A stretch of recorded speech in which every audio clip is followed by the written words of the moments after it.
Empresas vão ter que informar consumo diário de internet ao cliente. Ministro do Esporte visita a exposição das Paralimpíadas no Palácio Tiradentes. O Jornal da Alerj começa agora.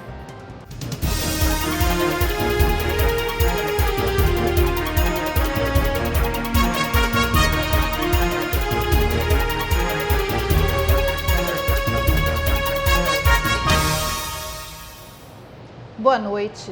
O ministro do Esporte, Leonardo Pisciani, esteve na Alerj nesta quarta-feira. Ele visitou a exposição Gigantes Paralímpicos em cartaz no Palácio Tiradentes e falou sobre o bom desempenho do Brasil nas Paralimpíadas do Rio de Janeiro. Os Jogos Paralímpicos realizados no Rio de Janeiro já podem ser considerados um marco para o esporte brasileiro. Além de recorde de público, o país levou o maior número de representantes nacionais na história das Paralimpíadas. 286 competidores brigam por medalhas em 22 modalidades. Pela primeira vez, os brasileiros estão tendo a oportunidade de assistir de perto a performance desses superatletas.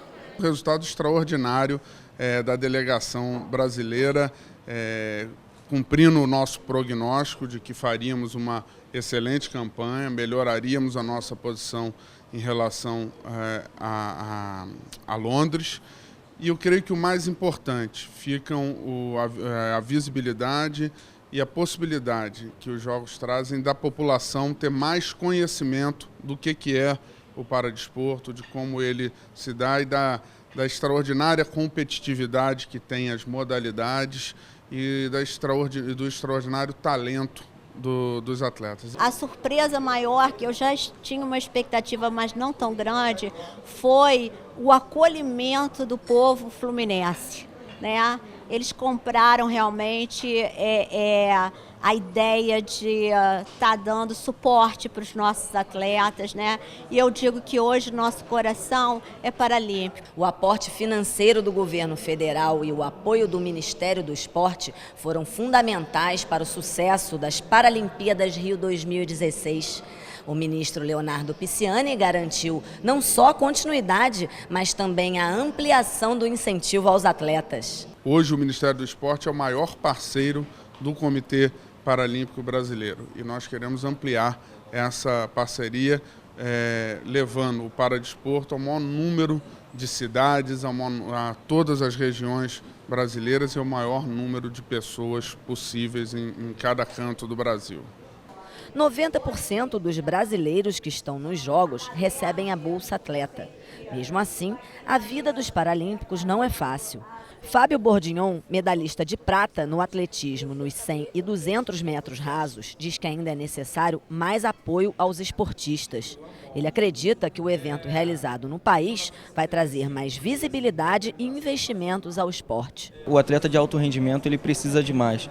Ele precisa de mais porque quanto mais ele esteja no auge, ele tende a gastar mais dinheiro em relação do financeiro, em relação com o clube, material esportivo. Então, com certeza aí com esses jogos aí, o paradesporto eu acredito que vai crescer. Não só em matéria de atletas, mas também com o governo, com o Ministério do Esporte também. Eu acredito que o benefício vai melhorar mais ainda. Os centros de educação de jovens e adultos do estado enfrentam dificuldades por conta do atraso no repasse de recursos. O presidente da Fundação CCERJ, que administra o programa, foi ouvido nesta quarta-feira pela Comissão de Educação da Alerj. Os deputados vão convidar para uma próxima audiência os secretários de Ciência e Tecnologia e de Educação para discutir o tema. Os SEJAs são escolas da Rede Estadual de Ensino do Rio, destinados a jovens e adultos que estão fora da idade escolar e que querem concluir os ensinos fundamental e médio. O programa tem 61 escolas, 51 mil alunos, 1.255 professores, 103 diretores e 55 coordenadores pedagógicos. Desde outubro do ano passado, o governo do estado não repassa a verba prevista de R$ 12 milhões por ano para o pagamento de serviços terceirizados terceirizados, como merenda, portaria, limpeza e manutenção. E são os professores que acabam realizando essas funções para que as escolas não fechem. Está fazendo o SEJA funcionar apesar de tudo isso. A gente tem professor ajudado no que pode, desempenhado diversas funções para não fechar a escola, porque o nosso aluno, ele está ali, ele é uma pessoa que está na nossa frente, que a gente tem que atender, que a gente tem que fazer a coisa acontecer e a gente está tentando levar, só que até que ponto que isso vai ser feito dessa maneira? O presidente da Fundação CCERJ, responsável pela administração dos SEJAs, agradeceu aos professores pelos esforços e disse que vai encontrar uma solução para o problema. Segundo Carlos Bielchowski, recursos federais podem ajudar. Os recursos do Estado estão com uma dificuldade grande de execução financeira, eles são previstos orçamentariamente, mas o Estado, quando vai executar o pagamento das empresas terceirizadas, ele tem o recurso arrestado para o pagamento de salário. Então, por mais que queira, e eu entendo, é uma situação emergencial, ele não consegue pagar.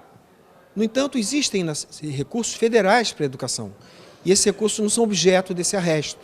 Então, a solução que nós teríamos é utilizar o Fundeb, Salário e Educação, ou, eventualmente, o Plano Nacional de Alfabetização Escolar, que são recursos federais utilizados pelas escolas presenciais, e, através desses recursos, e não é um montante muito grande, nós poderíamos ter a solução do problema. É um dos caminhos, já possivelmente tem outros. O deputado Valdec Carneiro, que presidiu a audiência, disse que o problema não pode continuar e que os gestores responsáveis pelos SEJAs devem encontrar uma saída. A comissão vai convidar secretários para debater o tema. A gente precisa provocar de imediato, a partir dessa audiência, uma reunião que eu diria executiva, com o secretário de Estado de Educação, com o secretário de Estado de Ciência, Tecnologia e Inovação, com o presidente da Fundação CCERJ, porque até agora, nós estamos em meados do mês de setembro, nenhum centavo foi executado do orçamento destinado à Rede SEJA. Eles têm uma demanda de 12 milhões ano para custeio e até agora nada receberam. Então, me parece que é preciso encontrar uma solução emergencial e agora, feita a audiência, um desdobramento, me parece natural, uma reunião executiva com os gestores que têm a responsabilidade e o poder de redefinir a execução orçamentária dos seus órgãos para atender, pelo menos, as situações emergenciais que foram aqui apresentadas ao longo da audiência. Microempreendedores individuais vão poder optar por fazer parte do cadastro de contribuintes do ICMS do Estado do Rio. A medida está prevista no projeto de lei do deputado Zaqueu Teixeira, que recebeu parecer favorável da Comissão de Constituição e Justiça.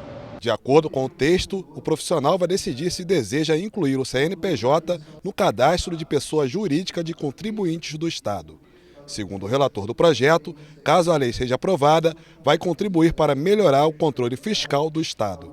Fortalecer no Estado a ideia da nota fiscal eletrônica. Sem isso, é impossível você fazer a nota fiscal eletrônica funcionar para os MEIs, EIRES, enfim, pequenos e microempreendedores. Os deputados também aprovaram 3 das 5 emendas apresentadas em plenário ao projeto que proíbe a venda de cerol e das chamadas linhas chilenas. Uma das emendas prevê a aplicação de multa de R$1.000 ao estabelecimento comercial que fizer a venda e até o fechamento em caso de reincidência. Você tem que cortar o problema na origem, e a origem está na venda e não no consumo.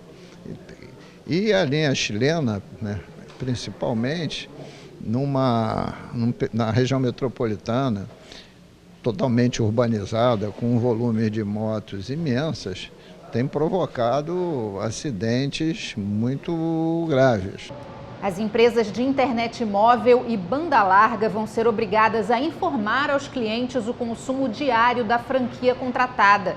Confira a votação desse e de outros projetos com a repórter Natália Alves. Na sessão plenária desta quarta-feira, os parlamentares aprovaram proposta do deputado Luiz Martins, que determina que os provadores de roupas sejam adaptados para pessoas com deficiência ou mobilidade reduzida. A proposta segue para a sanção ou veto do governador. Os consumidores poderão ter controle sobre os gastos com internet móvel ou banda larga. A proposta dos deputados Rogério Lisboa e Anderson Nogueira define que as empresas devem enviar um demonstrativo real a cada cliente diariamente sobre o consumo da franquia contratada por mensagem de celular. Quem descumprir a regra estará sujeito a punições previstas no Código de Defesa do Consumidor. O texto foi aprovado em segunda discussão. Esse projeto ele tem 2 preceitos. Um, de denunciar esse absurdo. Se você vai no açougue e compra 1 quilo de carne, você vai receber 1 quilo de carne. Com a internet, fazendo aqui o paralelo, é como se você fosse ao açougue, pagasse por esse 1 quilo, mas recebesse 400 gramas de forma satisfatória. É isso que acontece hoje na internet. Então, tem essa coisa da denúncia. Mas também, dentro daquilo que a gente pode legislar, que as empresas apresentem os gráficos daquilo que ela entregou de internet para que o consumidor tenha a possibilidade de comparar com o vizinho se a empresa que ele contratou é melhor ou pior do que a da pessoa que mora ao lado.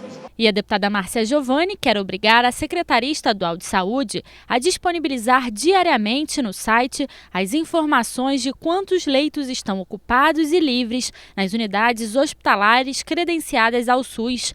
A matéria aprovada depende da sanção do governador para se tornar lei. Muitas das vezes as pessoas ficam internadas nas UPAs por não saber aonde temos leitos disponíveis, né? Lá em Araruama a gente tem um grande problema com isso, da mesma forma que a gente sabe que acontece em outros municípios. Então, acho que essa transparência nos leitos disponíveis vai ser bom para toda a população e vai também ajudar muito a Secretaria Estadual de Saúde a se nortear para onde caminhar as pessoas que precisam de uma UTI. O Estado poderá ter um programa de distribuição de aparelhos auditivos. O texto também permite que sejam feitas parcerias com prefeituras e hospitais públicos e privados. A matéria do deputado Nivaldo Molim foi aprovada em segunda discussão. E o deputado Carlos Mink quer proibir que funcionários de agências bancárias fiquem responsáveis pela chave dos cofres. O texto foi aprovado em primeira discussão. A gente não pode voltar atrás e jogar num funcionário o ônus de uma coisa que deveria ser um sistema avançado de inteligência, de segurança, responsabilidade do banco. Não obrigar o sujeito a levar a chave para cá, amanhã vai ser sequestrado com a mulher, com o filho. Não pode ser. Então, é uma lei pela segurança sem expor o funcionário. Este foi o Jornal da Alerj. Confira a nossa programação também pelo site e pelas redes sociais. Tenha uma ótima noite e até amanhã. TV Alerj, o canal do Povo Fluminense.